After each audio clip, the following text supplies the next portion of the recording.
Good morning students. आज हम करेंगे एक्सरसाइज 6.1। मैंने आपको पिक भेजी थी, वो आपको एक्सरसाइज स्टार्ट करने से पहले लिखने हैं। कुछ डेफिनेशन थी इंपॉर्टेंट, कई बार आ जाती हैं एग्जाम में। तो अभी देखो, फर्स्ट क्वेश्चन है, in figure 1 line A B and C D intersect at O. तो ये वाली लाइन ए बी और ये सी डी इंटरसेक्ट कर रही है ओ पर। इसमें हमें दिया हुआ है angle A O C plus angle B O E is equal to 70 degree और angle B O D is equal to 40 degree. Find out करना है हमें एंगल बी ओ ई और रिफ्लेक्स एंगल सी ओ ई। मैंने तुम्हें डेफिनेशन में लिख के भेजा था, रिफ्लेक्स एंगल होता है जो हमारा 180 से ज़्यादा होता है और 360 से कम होता है। तो इसमें देखो क्वेश्चन, बेटा ये वाले क्वेश्चन आप कई तरीकों से फाइंड आउट कर सकते हो। तो देखो मैं बता रही हूँ आपको, इसमें हमें AOC प्लस BOE दिया हुआ है 70 डिग्री और BOD हमें दिया हुआ है 40 डिग्री। तो ये देखो, ये एंगल है आपका BOD। एंगल तो आपको पता ही होंगे ना कैसे निकालते हैं हम, जो बीच वाला होता है वो हमारा एंगल होता है। तो BOD, तो ये वाला एंगल हमें दिया हुआ है 40 डिग्री। तो ध्यान से देखो बेटा, इस एंगल के वर्टिकली अपोजिट एंगल ये है हमारा AOC। तो ये भी हमारा कितना हो जाएगा, 40 डिग्री। तो इसको हम लिख सकते हैं angle AOC is equal to angle BOD। यहाँ पर क्या मेंशन करोगे, जो भी लिखोगे यहाँ पर मेंशन जरूर करना है आपको अपने क्या लिखा है, vertically opposite angle. But angle BOD की वैल्यू हमें क्या गिवन है, 40 डिग्री। तो AOC के यहाँ पर हम BOD की वैल्यू रख देंगे, तो AOC भी हमारा कितना हो जाएगा, 40 डिग्री। ठीक है। अब जो हमें ये दिया हुआ है AOC प्लस BOE, तो इसमें रखेंगे AOC plus BOE is equal to 70 degree. AOC की वैल्यू रख दें इसके अंदर 40 degree plus BOE is equal to 70 degree. तो एंगल BOE कितना हो जाएगा, 70 degree minus 40 degree. Angle BOE 30 degree. ठीक है बेटा, तो आपका एक एंगल आ गया है। अब हमें कौन सा निकालना है, देखो रिफ्लेक्स एंगल COE। तो COE कैसे आएगा, ये देखो, ये तो आपको पता ही होगा, यहां से लेकर यहां तक एंगल, सम ऑफ एंगल हमारा होता है 180 डिग्री और किसी पॉइंट के चारों ओर एंगल का सम होता है हमारा 360 डिग्री। तो ये एंगल यहां से लेके यहां तक हमारा दिया हुआ है 180 डिग्री।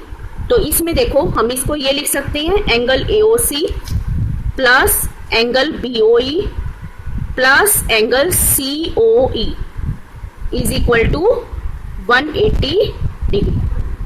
ठीक है, मैंने ये वाला एंगल लिखा है AOC, COE मैंने थोड़ा लास्ट में लिख दिया है और BOE ये वाला एंगल। तो इन तीनों एंगल का सम हमारा किसके इक्वल होगा, 180 डिग्री। यहाँ पर आप मेंशन भी कर सकते हो लीनियर पेयर एंगल, पढ़ा होगा ना आपने, लीनियर पेयर एंगल का सम कितना होता है हमारा, 180 डिग्री। अब देखिए AOC प्लस BOE टोटल हमारा कितना दे रखा है, 70 डिग्री। तो इसकी जगह हम लिख देंगे 70 डिग्री प्लस COE।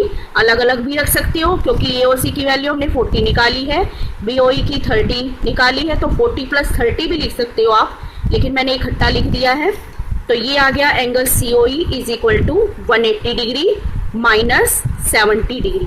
तो एंगल COE की वैल्यू हो गई हमारी 110 डिग्री। लेकिन हमें किसकी निकालनी है, रिफ्लेक्स एंगल की।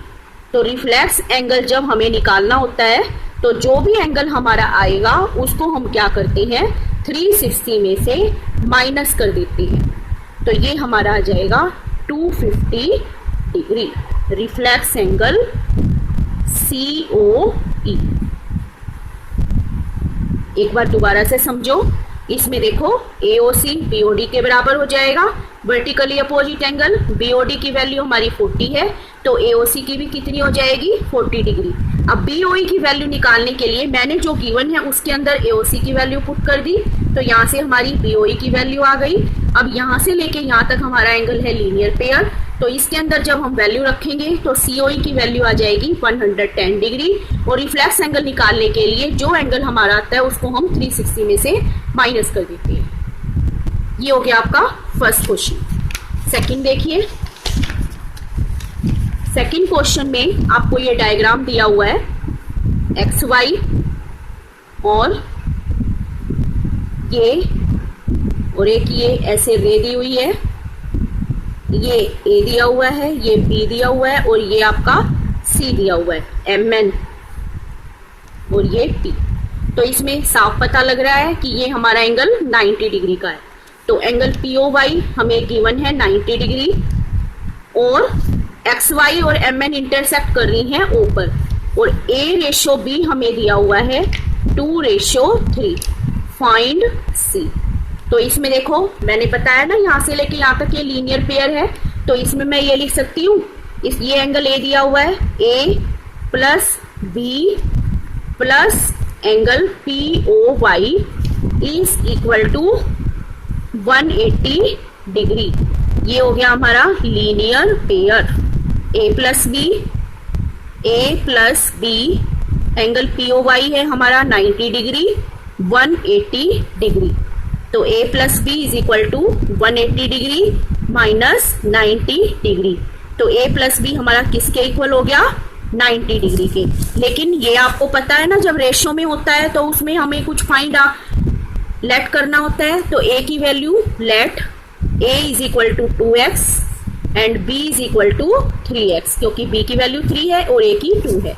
तो इसको रखेंगे हम यहाँ पर 2x plus 3x is equal to 90 degree, 5x is equal to 90 degree, x is equal to 90 upon में 5 18 degree, x is equal to 18 degree. तो इसमें वैल्यू पुट करेंगे, a की वैल्यू क्या आ जाएगी 2 इंटू 18 36 डिग्री, और b की वैल्यू 3 इंटू 18 54 डिग्री। अब हमें c निकालना है। तो ये देखो बेटा c, ये c के वर्टिकली अपोजिट एंगल कौन सा होगा? ये वाला, यानी 90 में हमारा a वाला एंगल प्लस होगा। तो c is equal to a plus angle POY। a की वैल्यू 36 है हमारी, POY हमारा है 90। तो c की वैल्यू कितनी हो गई हमारी? 126 डिग्री। यहाँ पर लिख देना वर्टिकली अपोजिट एंगल। मैंने 2 ही क्वेश्चन समझाए हैं, इन्हीं को अच्छे तरीके से समझना। Thank you.